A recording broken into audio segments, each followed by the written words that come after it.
Dzisiaj premiera, taki Sphinx Magnetic Pointer.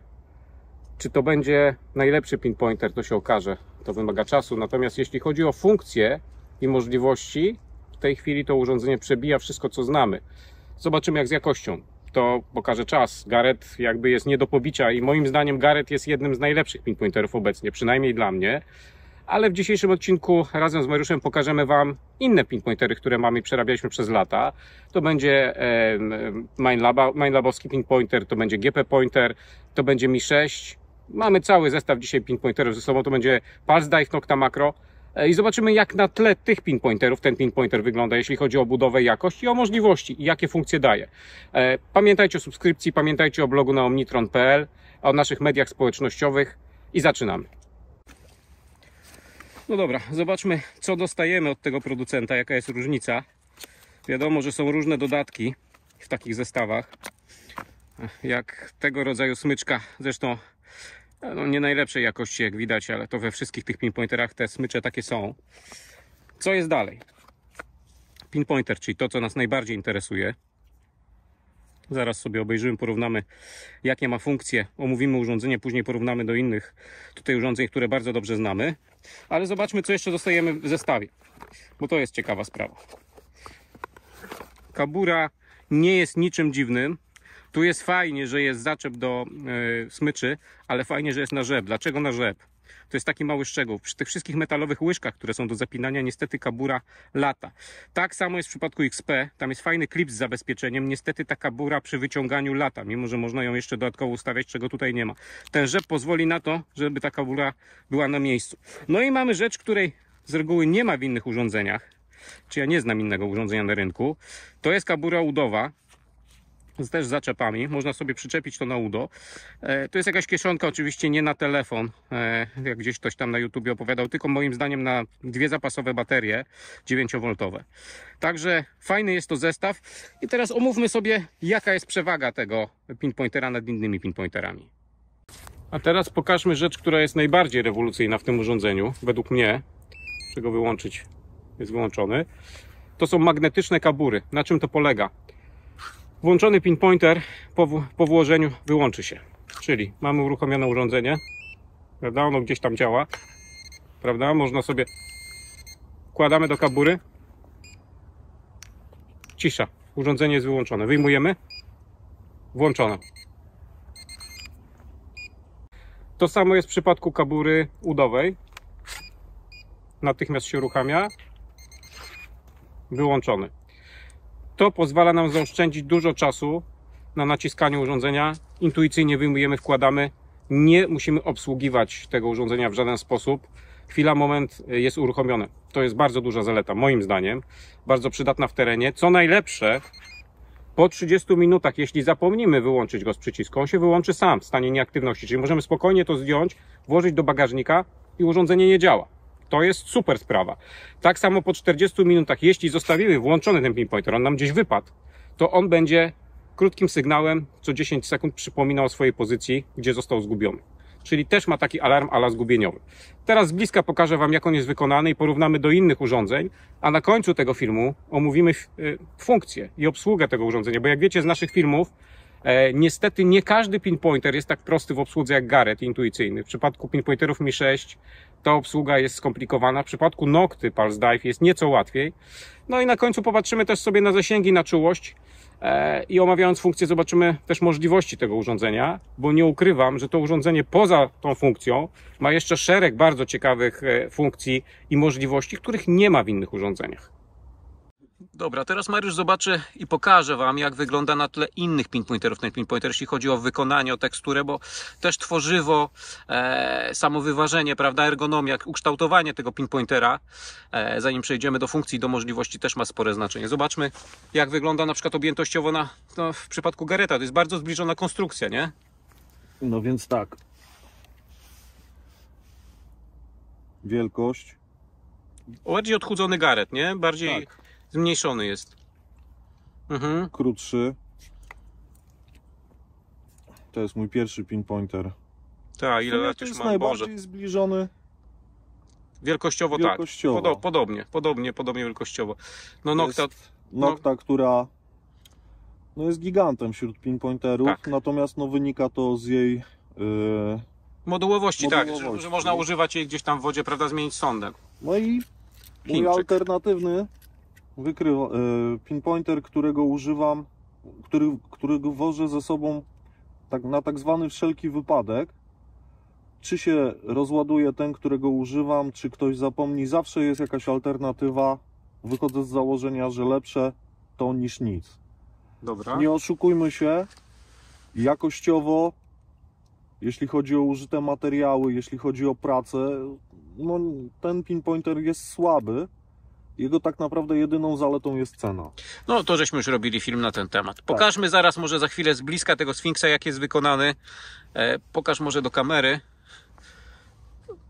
Tutaj jest mniej teksturowany, praktycznie jest gładki ten pinpointer, ale to jest dobrze wyważony, dobrze jest zrobione to ostrze do zbierania ziemi, dobrze leży w ręku. Nawet momentami wydaje mi się lepiej niż Garrett, chociaż Garrett, mówię, jest nie do pobicia w tej swojej kategorii. Ciąży Tak. na nosek jakby.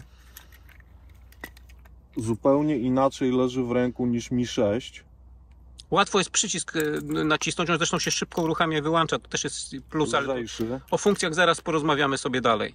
No, bez komentarza. Po pierwsze, w dotyku, tak jak się go trzyma pierwszy raz w dłoni, nie ma się wrażenia tandety, taniości materiału, tak jak w przypadku GP Pointera, tak. Hinola, tak? Chociaż to jakość tego plastiku, jakby jeśli chodzi o trwałość, jest ważna, natomiast w przypadku terenowego takiego narzędzia, nie, znaczy no wiadomo, pierwsze wrażenie, no. Pierwsze wrażenie, tak jest. To jest dla mnie zbędna rzecz, bo Nie rozgarniasz Nie ziemi. rozgarniam No niektórzy ziemi. może rozgarniają, no to jest, wiesz, chociaż jak patrzę, jak jest zużyty nosek od Minelaba, to jednak zgarniam. no tak, ty wkładasz pinpointer w ziemię, pionowo zazwyczaj, sądujesz tak. i rozgarniasz, co to też wpływa na zużycie takiego pinpointera.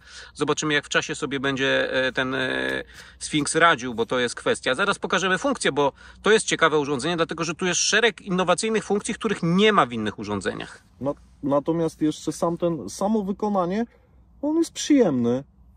Gdzieś każdy z nas na swój sposób jest estetą. Ten plastik, no mówię, nie sprawia wrażenia taniego, nietrwałego, kruszącego się. On jest niby gładki, ale jest jakaś faktura na nim. Może mniej się będzie brudził, bo to też to zwróciłeś, Albo będzie zwróciłeś łatwiej uwagę, go tak. doczyścić. Tak. No i co do kolorów, no czarny z pomarańczowym, nie moja bajka, no No tak, tak. ale to też ma swoją zaletę. Taki kolor z daleka widać. Szczególnie na czarnym tle. No dobra, zobaczymy z bliska, teraz pokażemy go, jakie ma funkcje i omówimy, jakie są możliwości. Tak wygląda urządzenie. Mamy też miarkę, krawędź zgarniająca, o której żeśmy rozmawiali. Proszę bardzo, tu jest korek, uszczelka, on jest do 6 metrów wodoodporny. Bateria 9V. Dobrze wyważony, fajnie leży w ręku, naprawdę ktoś po prostu powyciągał wnioski, kto tworzył to urządzenie, żeby ono było jak najbardziej funkcjonalne. Ale najlepszą rzeczą jest to, w przeciwieństwie do innych urządzeń, które tam widzicie, że no, oprócz Garretta, w którym no, tak naprawdę obsługa jest intuicyjna, przytrzymujemy dłużej przycisk, wchodzimy do menu i możemy przestawiać sobie różne funkcje. Tutaj jest to zrobione też bardzo fajnie. Dlaczego o tym mówię? Dlatego, że w przypadku Mi 6 bez instrukcji ustawienie tego urządzenia jest problemem. W przypadku Nocty jest nieco łatwiej, bo mamy dodatkowe przyciski i kombinacje tych przycisków powodują zmianę funkcji. Tutaj natomiast producent poszedł troszkę dalej. Jest oczywiście instrukcja w języku polskim, to nie jest problem, natomiast przytrzymując dłużej przycisk przechodzimy przez funkcję, prawda? I zobaczcie, jak to wygląda. Przytrzymuję przycisk. To jest menu ustawiania czułości. To pokazało nam, jaką mamy ile baterii, latarka, rodzaj dźwięku, tryb nocny. No i kolejne ustawienia, własna kalibracja na przykład urządzenia i tak dalej. Czyli jesteśmy w stanie w terenie, po dźwięku, po melodyjce i po funkcjach, po zapalaniu się tej latarki, która tutaj jest, notabene bardzo mocnej latarki, bo najmocniejszej w pinpointerach, jaką znam, jesteśmy w stanie wybrać sobie rodzaj trybu pracy. I to jest plus. Czyli patrzcie, przytrzymujemy dłużej. Stan baterii. Ja zaraz o tym powiem. Latarka. Możemy zgasić latarkę tak naprawdę. Czyli możemy zrobić masę różnych rzeczy bez instrukcji w terenie. Wymaga to nauki, wymaga to jakiegoś zrozumienia. Jest także regulacja głośności, właśnie do tej regulacji żeśmy weszli. Czyli kolejne etapy przechodzenia w tym menu powodują, że możemy ustawiać to urządzenie. Czyli będąc w terenie, jesteśmy w stanie, już pamiętając po tych dźwiękach, nauczyć się, jak to urządzenie ustawić. Co też nie jest łatwe, ale jest możliwe bez instrukcji. To jest bardzo duża zaleta. No, wiemy o tym, że jeszcze to urządzenie magnetycznie się uruchamia, co też jest jakimś plusem. Poza włączeniem, wyłączeniem latarki, regulacją głośności, czy zmianą trybu pracy, bo możemy sobie zmienić rodzaj dźwięku, zobaczcie, to też jest plus, że tu są tak samo jak w przypadku Mi 6, to też nie jest żadna innowacja. W przypadku Mi 6 mamy też regulację rodzaju dźwięku. Mi 6 troszkę poszło dalej, bo się paruje z Deusem bezprzewodowo, więc to jest też jakaś zaleta tego urządzenia, dlatego głównie używam. Natomiast tu mamy różne funkcje, jak powiedziałem, głośność, zmiana tonu, ale też zobaczcie, jest coś takiego, jak ja przełączam te tryby, pojawi się tutaj zielona latarka. To nie jest zielona latarka, ja to źle nazwałem. To jest poziom baterii, który możecie mieć na stałe w urządzeniu, czyli ono teraz pali Wam się w tej chwili na zielono, natomiast jeśli będzie się kończyła bateria, pojawi się w tym momencie pomarańczowa dioda, a jeśli już jest zupełnie rozładowana, to jest czerwona. To jest innowacja, bo nie znam żadnego pinpointera, poza Mi, który jak jest podłączony do Deusa, to pokazuje na ekranie panelu, jaki jest poziom baterii. Oczywiście można chodzić też z zieloną latarką, to jest jakaś perwersja. Tą latarkę można zmienić na czerwoną, jak przytrzymacie, to jest tryb nocny, on powinien za chwilę wejść w ten tryb i zmienić tą latarkę na czerwoną. O, to była zmiana audio, jak słyszycie. O, proszę bardzo. To jest tryb nocny w tej chwili i możecie sobie używać w trybie nocnym. Po uruchomieniu oczywiście wróci do poprzedniego trybu. W tym wypadku tego czerwonego trybu. Czyli zobaczcie, macie wskaźnik poziomu naładowania baterii. Macie audio, które się zmienia. To też jest plus. Macie regulację głośności. Macie tryb czułości, macie wibracje, możecie sobie wybrać, czy on będzie pracował w trybie z wibracjami, czy w trybie z dźwiękiem, to się bardzo prosto ustawia. Proszę bardzo, uruchamiamy, przytrzymujemy i to jest tryb zmiany. Proszę, wibracje podwójna czułość, wibracje potrójna czułość, wibracje zdefiniowaną czułością, o której to powiem. Wyszedł teraz z tego trybu, prawda? Przytrzymujemy. Wracamy do trybu audio. Patrzcie, jest to proste, wszystko jesteście w stanie sami opanować. Także o co chodzi z tym trybem czułości? To też jest ciekawe. Poza standardowymi trybami, tak jak w Garecie, że macie trzy tryby czułości. Mogą być to ciche z wibracjami albo tryby z dźwiękiem i z wibracjami. Macie czwarty tryb, za pomocą którego definiujecie sobie czułość urządzenia. Czyli jeżeli ziemia jest jakaś naprawdę mocno magnetyczna, on się wzbudza, można do tej ziemi skalibrować. Jeśli chcecie skalibrować do odpowiednich rzeczy, których szukacie, żeby był bardziej jeszcze czuły, to kalibrujecie. Także producent daje Wam możliwość skalibrowania jeszcze dodatkowego urządzenia. I pokażę Wam, poza regulacją głośności, zmienimy sobie jeszcze dźwięk, bo to jest standardowy dźwięk. Przytrzymamy.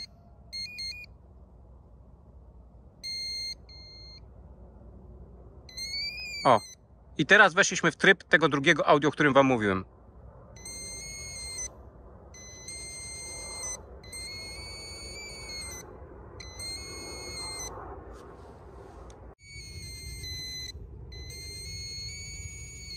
Oczywiście może Wam go nie pasować, więc przytrzymujecie przycisk.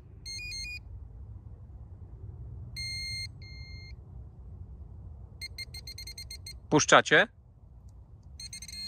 I wracacie do standardowego trybu. Zobaczcie, to jest intuicyjne, że tak naprawdę słysząc, w jakim trybie jest pinpointer, a nie po ilości mignięć, jak na przykład w Mi, że musicie mieć instrukcję przypiętą do kolana czy w telefonie, jesteście w stanie bez instrukcji w tym terenie ustawić. Na przykład mogę teraz zmienić, teraz mam poziom naładowania baterii, a mogę zmienić na latarkę, prawda?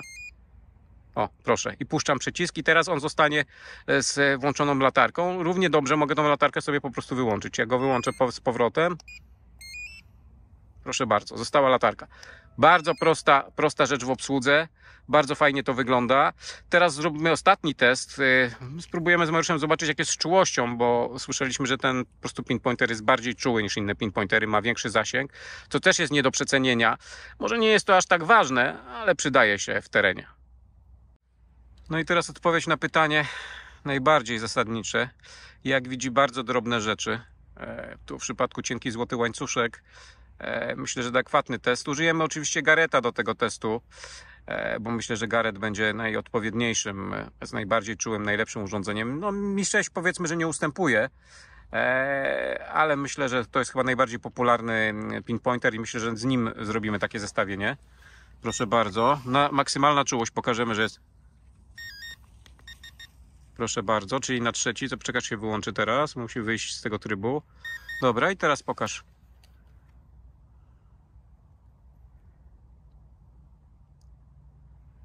Dotykam. O, teraz dopiero ta. Ale dalej, w to cieńsze miejsce dotknij. No tak. No dobra. A zobaczmy teraz. Pokaż, wyłączymy ten pinpointer. Na maksymalnej czułości, ale nie na tej customowej. Można go jeszcze mocniej ustawić. Powiedzmy, że to jest.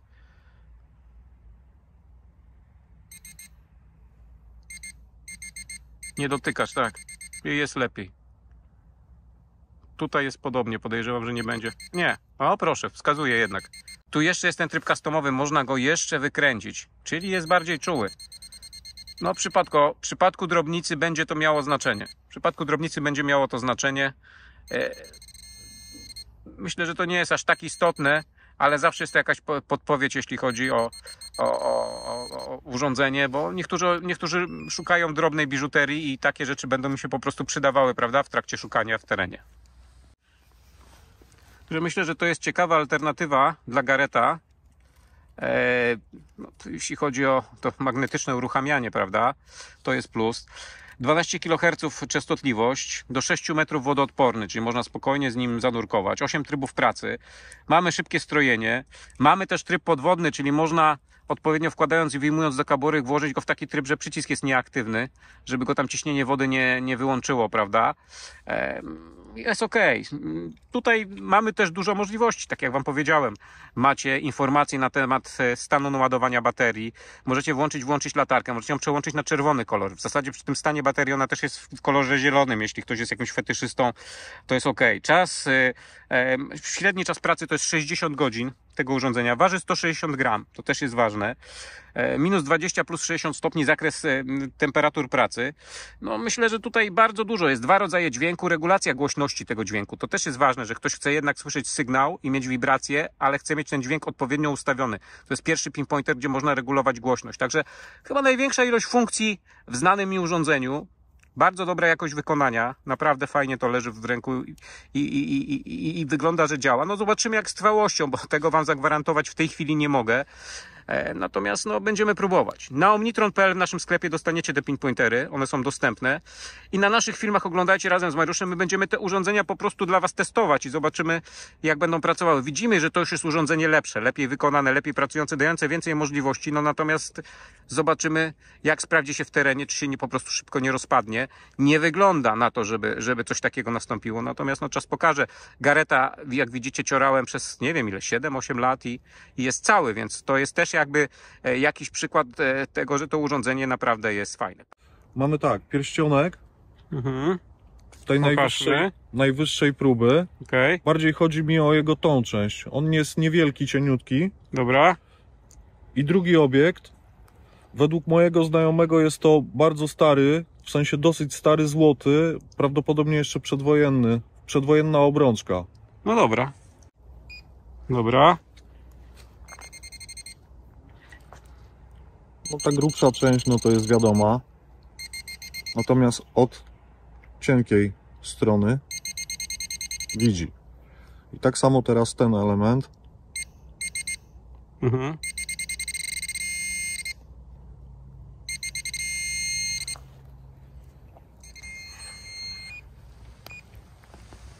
No i wyłączony. Dobra. Kilka moich spostrzeżeń, tak zupełnie z boku. Dostajemy kolejne nowe urządzenie, tak? Po pierwsze, ten tryb wyłączania się i włączania po wyjęciu i po włożeniu w kaburę. Fajna sprawa ze względu na jedną rzecz. Nie musimy nic wciskać, więc nie ma... Eliminujemy przypadkowe przełączenie pinpointera. ja mam tak z Noctą, że czasami podczas włączania wyłączę sobie na przykład dźwięk i zostaję na samych wibracjach, tak? Nie jest to przeszkadzające w użytkowaniu, ale czasami frustruje. I druga sprawa, wskaźnik baterii. Na przykładzie też Nocty. Ja nie pamiętam, kiedy ładowałem ten pinpointer. Nie jestem wam w stanie powiedzieć. On trzyma baterię bardzo długo. Co powoduje, że on już mi się raz wyłączył w polu. I w tym momencie zostaje bez pinpointera. Ja wolę używać pinpointera podczas poszukiwań. Tutaj wskaźnik naładowania baterii powoduje, że wiem, na czym stoję. Ja sobie go sprawdzam przed wyjściem z domu albo w trakcie, nie wiem, jazdy na miejsce. Widzę, że jest słabo, albo mam zapasową baterię, albo ją po drodze dokupuję. Tutaj no nie jestem w stanie zrobić nic, jeżeli jestem ileś kilometrów od domu, ileś set metrów od samochodu, co też jest bzdurne, no bo i tak trzeba go zostawić, Nie jestem w stanie sobie sprawdzić na szybko, w jakim stanie jest poziom baterii w tym pinpointerze, jak i w większości. No mi też to miga, natomiast to trzeba pamiętać, ile to jest mignięć, to jest też nierealne. Ja nawet w Deusie nie pamiętam, jak sonda miga, ile ona pokazuje procent rozładowania. To nie jest intuicyjne. I to jest właśnie powód, dla którego mam zazwyczaj przy sobie tego Hinola. Tutaj mamy wszystko jasne. To jest niby mała rzecz, mała nowość, a bardzo przydatna według mnie. Tak, to jest dużo nowości poza głośnością, jeszcze masz zmianę audio i wyjmowanie z kabury. To dostajesz parę rzeczy, 4 czy 5 innowacji zupełnie, plus kalibracja dodatkowa, ta automatyczna. No wiadomo, że niewiele osób będzie korzystało z tego, ale można sobie dokalibrować do własnych warunków, czy do gleby, czy do przedmiotu. To jest duży plus. Dlaczego uparłem się na ten cienki złoty pierścionek? Dlatego, że złoto najwyższej próby nie jest łatwym celem dla większości, dla wielu wykrywaczy. Tak samo dla wielu pinpointerów. On będzie taki pierścionek, szczególnie od tej cienkiej strony, on może być już niewidoczny, tak samo jak ten łańcuszek. Więc jeżeli ten pinpointer radzi sobie z takimi drobiazgami od tej strony, więc na spokojnie poradzi sobie z każdą monetą, na przykład na plaży. Nie będzie to dla niego trudny cel do zlokalizowania, a też między innymi na plaży używa się pinpointerów. Do mikrobiżuterii także, to pokazałeś na testach i to właśnie ta mikrobiżuteria, o której mówisz, też jest atutem, bo często się bardzo trudno jej szuka. Zresztą wiemy dobrze, że nawet w takim miejscu, gdzie jest dużo śmieci, trudno jest namierzyć bardzo drobne przedmioty, niskie przewodniki. To jest ciężki temat. No, jeżeli to jest czyste pole, nie ma tematu w większości przypadków, ale w przypadku śmietników takie urządzenie, które skraca czas, naprawdę się przydaje. Także dostaliśmy kolejne nowe urządzenie, tak jak mówi Michał, będziemy go przez jakiś czas używać.